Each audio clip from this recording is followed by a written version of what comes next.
Hi guys, it's Dr. Jason from Live Well Chiropractic. I want to take the next few minutes to really walk you through some things we found in our office to be the most beneficial for kids. This is what we call our Kids Better Results Faster workshop, and we hope you get just that from this workshop and this information, that you can help them get the best results out of their care, not only here in the office, but by doing things at home to really expedite and speed up that healing process for them. As a parent, I know natural health, especially, can be really nerve-wracking because there's so much information out there. What we want to do is guide you through that process, walk you through each step of the way so that you can have a better understanding and resources at your fingertips that you can use to really make sure this process goes as smoothly as possible for your child and that they can get the best results out of their care in the office.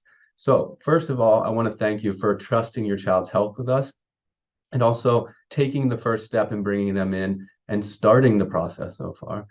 But I also want you to know there's more steps you need to do. It's not just about getting adjusted, but it's what you guys can do, what they can do to really get the most out of their care going forward. And in the next few minutes, I'll walk you through just that, what they should be doing at home, what you guys can help with, help them do at home, and really the steps you need to do to get them the best results as they progress through care in our office. First, let's talk about the missing link that we see as the most common underlying cause of so many health issues for not just kids, but adults alike.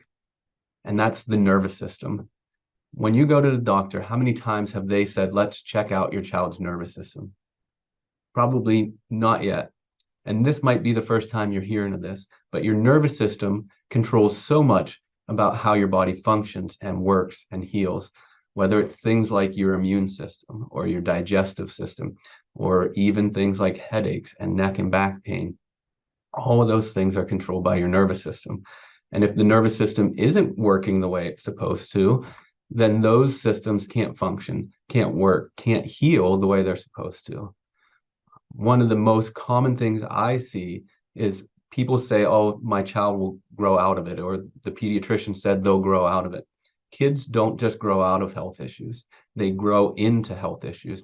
Things we see kids have turn into bigger, badder, worse issues as they become teenagers and adults, whether it's digestive issues when they're kids and they're maybe not moving their bowels as regularly as possible. That turns into more things like reflux and bloating and indigestion, gallbladder issues when they're adults. Maybe it's occasional sleepless nights as a child. Those things they don't just grow out of, they turn into sleep issues or insomnia as they become an adult. Maybe it's ear infections when they're a child that turns into sinus and allergy issues or immune system issues when they're an adult. So they don't just grow out of these problems, they become bigger problems that take that much more work, that much more energy to really get them corrected. So now is the perfect time to really start to make a change in your child's health before they become a major issue, and it takes that much more work. Might take some effort now, but it's going to take that much more effort, that much more work as they get older and this problem continues to brew and build and break down their body. So what types of problems do we see commonly in kids? We see things like digestive issues, colic, focus, concentration issues. Maybe they're having a hard time paying attention in school. Maybe they've been diagnosed with attention deficit or ADHD. Maybe it's just poor grades because they can't focus and concentrate. Maybe it's things like sinus or ear infections. Maybe it's they're constantly coming down with every virus or every bug that's going around at school. That's a sign that their immune system's not working the way it's supposed to. Maybe it's digestive issues. Maybe it's just poor coordination. We see this age of kids really starting to play a big role because they're getting into more and more sports and more activities. And if they're lagging in some of those things, it can be a sign their nervous system isn't as healthy as it's supposed to be. Next, I want to talk about what causes some of these health problems we see in kids. And the simplest way I can put it is stress. You might be saying, these are just kids. What stress do they have? And the simple answer is kids are more stressed, have more stress on them now than they've had in any of the past generations, whether it's physical stress from starting sports at a young age. And now every sport is year round, so there's no breaks, no chance for your body to really repair and heal from those things. Whether it's chemical stress, our food system, our environment is loaded with more and more stressors, more and more chemical stressors than ever before. If you read a packaged food in the grocery store, I'm sure there's probably 3 or 4 different things on there that you can't pronounce or even understand what they are. And those are all chemicals that stress not just our bodies, but our kids' bodies. And whether it's mental, emotional stress, in today's day and age, there's more social pressures with social media and school and just keeping up with everything going on, that there's more and more even mental, emotional stress than there's ever been on kids. And these things all accumulate. The way I talk about stress is it's like filling a cup of water a drop at a time. That cup can take a lot of drops of stress, a lot of drops of water, but eventually what's going to happen to the cup? It's going to get full, then it's going to overflow, and then we have a mess to clean up. And that's how stress affects our body. It builds, it builds, and then it starts to cause issues. And initially, we don't feel that building. We just keep plugging on. Our kids just keep plugging on. But those drops of water continue to add up time after time after time. Fall after sports injury, after social pressure, after chemical stress on the body just builds and builds and builds, and eventually it breaks their body down. So what we need to look at is then how can we help them handle these stressors better? And we do that by looking at their nervous system, like I talked about earlier. Your nervous system is the system that helps the body handle and adapt to stress better. So if their nervous system is healthy, they're going to be able to handle those stressors better, not be broken down, and really come out stronger, healthier on the other side.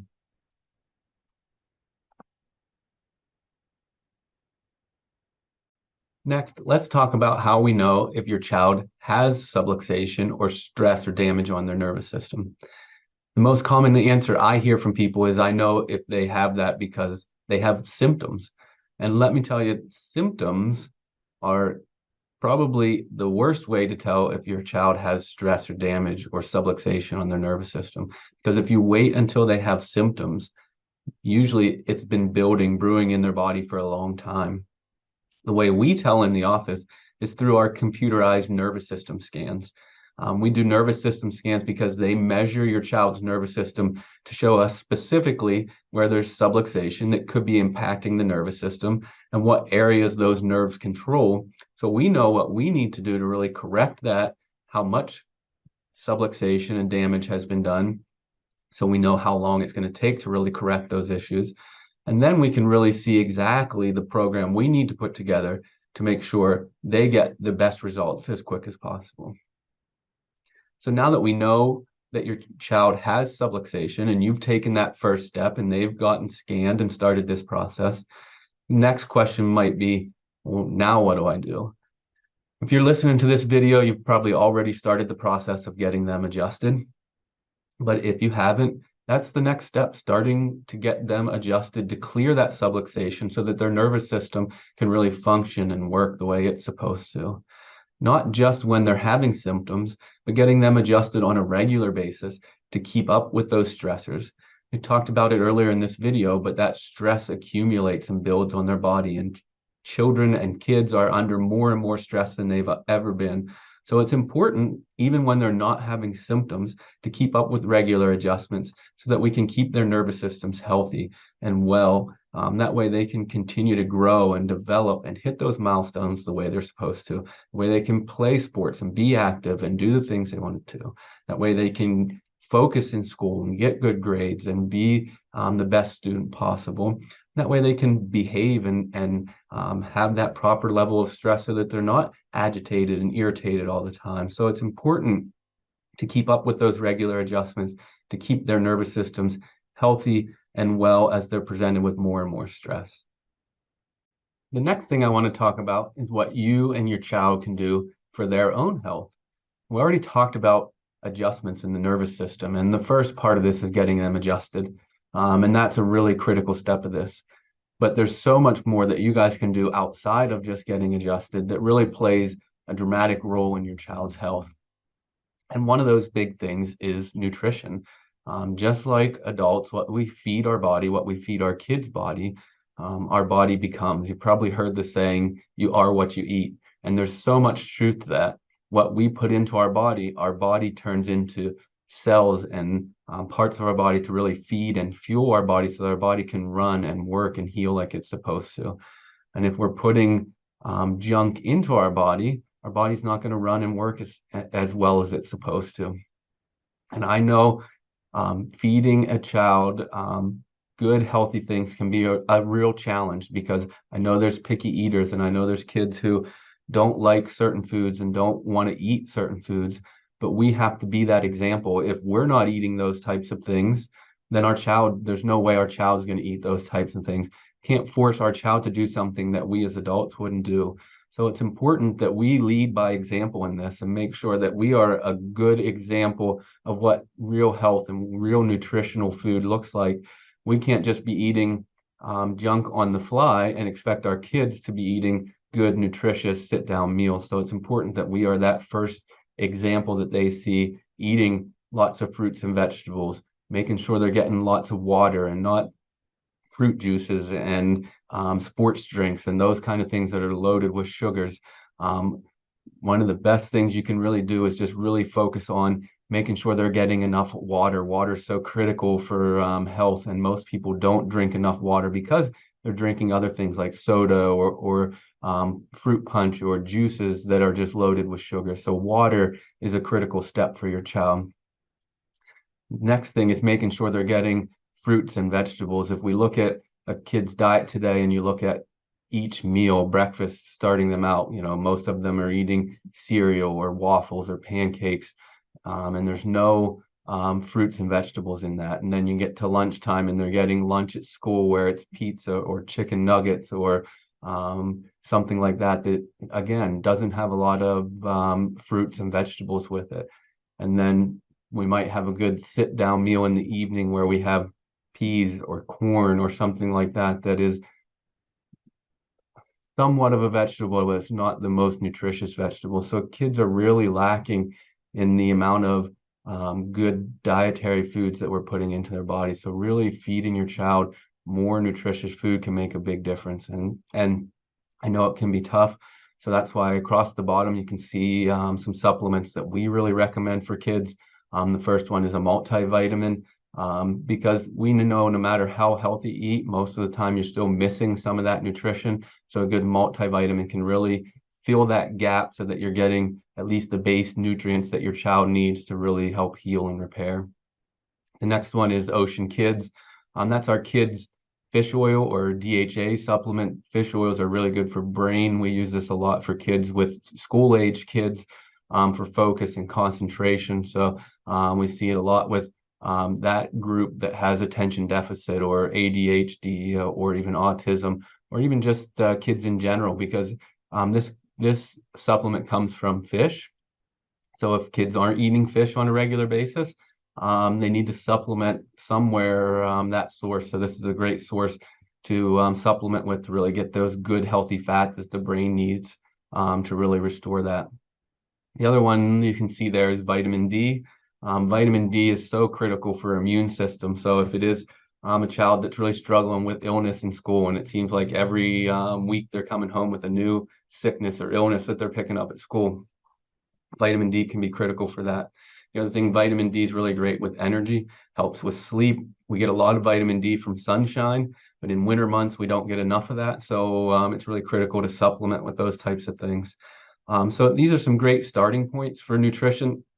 If you have questions, I said it at the beginning, but we're here to help walk you through this and guide this process for you. So maybe it's a question around how do I get my picky eater to eat some more fruits and vegetables, or what supplements should I be doing with my child, or are there other things on top of these that I should be doing with my child? And if you have those types of questions, make sure you ask us so that we can guide that process for you and really walk you through each step of that.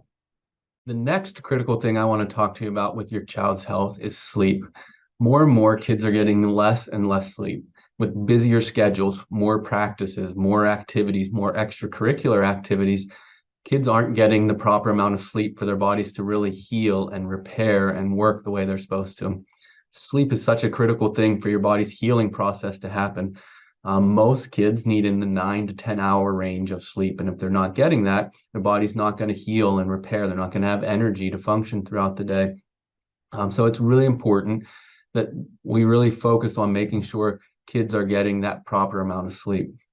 The other really critical thing we see with this age is posture. More and more, this age of kid is starting to really sit more at a desk, at a computer, whether it's a device in school or a game at home or a computer or a phone they're in front of at home. More and more, we're seeing kids with forward head posture or rounded shoulders. And that puts so much extra stress on the neck and shoulders that it really starts to cause issues with those areas and can affect things like sleep, can affect headaches, can affect tension across the shoulders. So really paying attention to your child's posture. I know this sounds like an older generation thing, and we feel like our parents yelled at us for our posture all the time, but it's such a critical thing that they don't get into those slouched postures because it really starts to affect their neck and back. So really paying attention to their posture, making sure they're working on that, sitting up straight, making sure things are in the correct position so they're not just slouched over. Take a look at your child sometime as they're sitting on the computer or sitting at a desk or sitting in front of the game system and look at their posture. I'll guarantee they're not sitting in a correct posture. They're probably slouched over, slunched over, and that puts so much extra stress on the neck and back that it really starts to break things down. Another hot topic for school age kids is germs. The question I always ask is, do germs make us sick? And the simple answer is no, germs don't make us sick. It's our body's immune system's response to that germ that causes that illness. Most people don't just get sick because they're exposed to germs, because we're exposed to germs all day long, whether it's right now in the office or whether it's kids going to school or whether it's at home. We're exposed to different germs all day long. So it's not just the germs that make us sick. It's usually what we do to our body or what we do to our child's body or what our child does to their body that make them sick.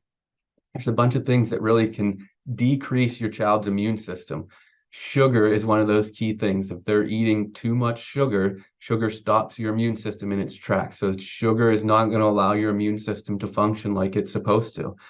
So if they're getting too much of that, they're going to end up sick more often.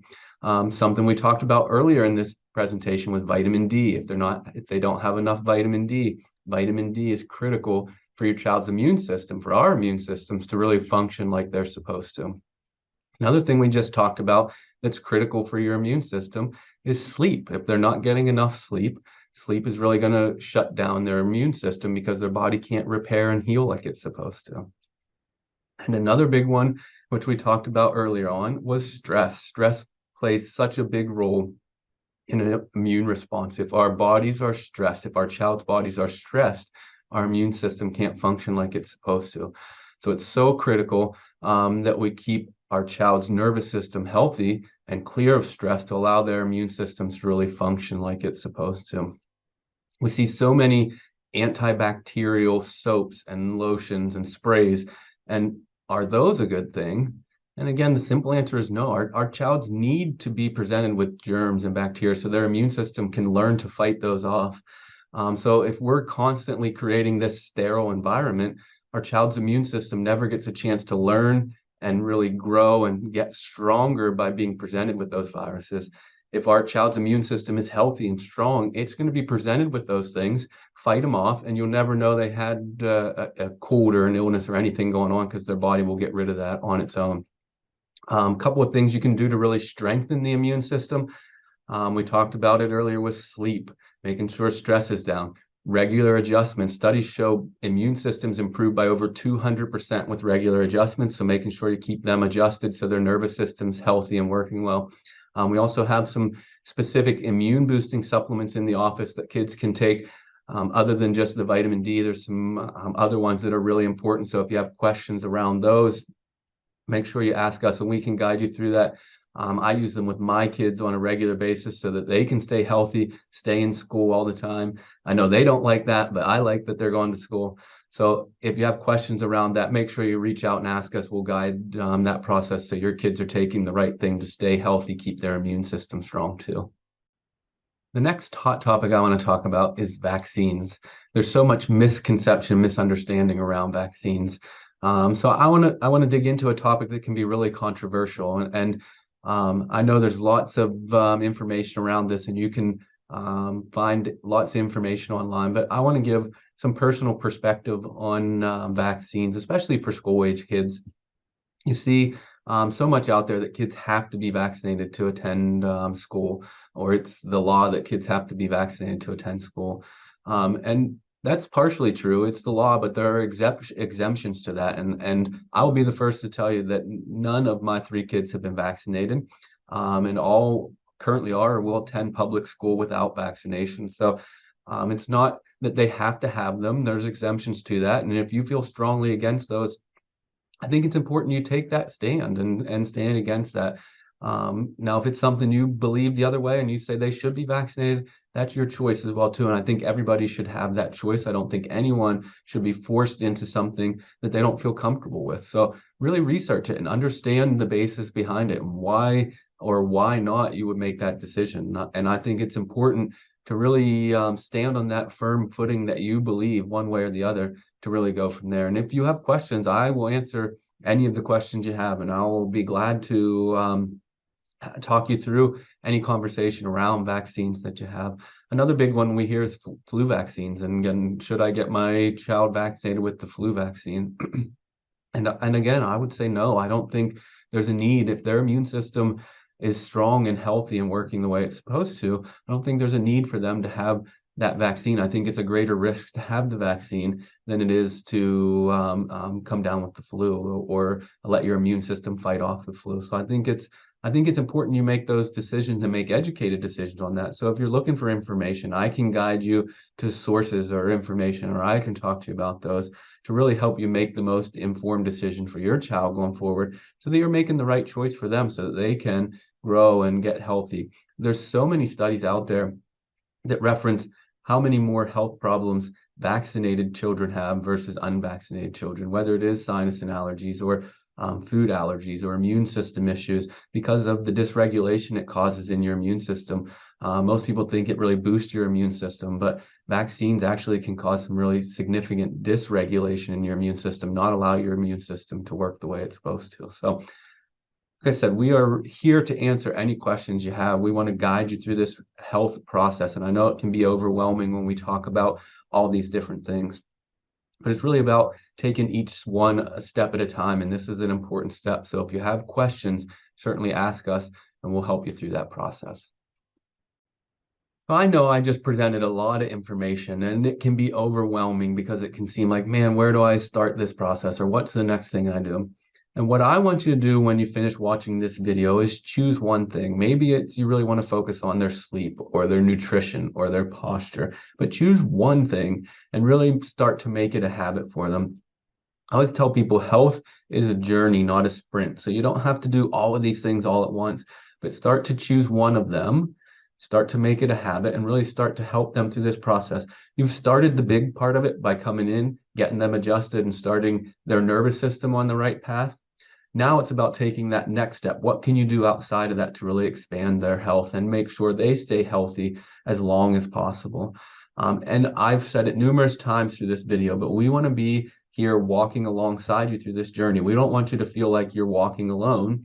We're here for you. If you have questions, you can reach out to us in the office. You can email us on the side if it's something you want to talk about privately on the side, and we can email back and forth to let you know answers to certain questions. Or we do workshops in the office every month on different health topics so that if there are things you want to learn about, you can come in.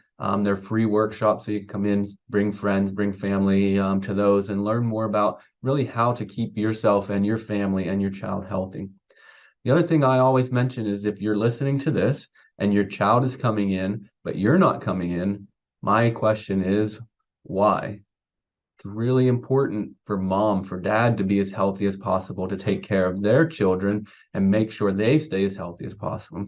So if you haven't started this process yet, we want to offer you free family scans. So that's anybody in your immediate family. Maybe it's yourself or it's a spouse or it's another sibling that you'd like to get them scanned. We'll offer free scans, that free first visit for the first 30 days you're under care. So make sure you take advantage of that so that everyone in the family can really do this healing process together, really get healthy and well together, because it's important not just for kids to have healthy nervous systems, but for adults to have healthy nervous systems as well. So if you want to take that step, make sure you talk to us in the office. We're here for you. If you have questions, reach out, and we're glad you've started this process.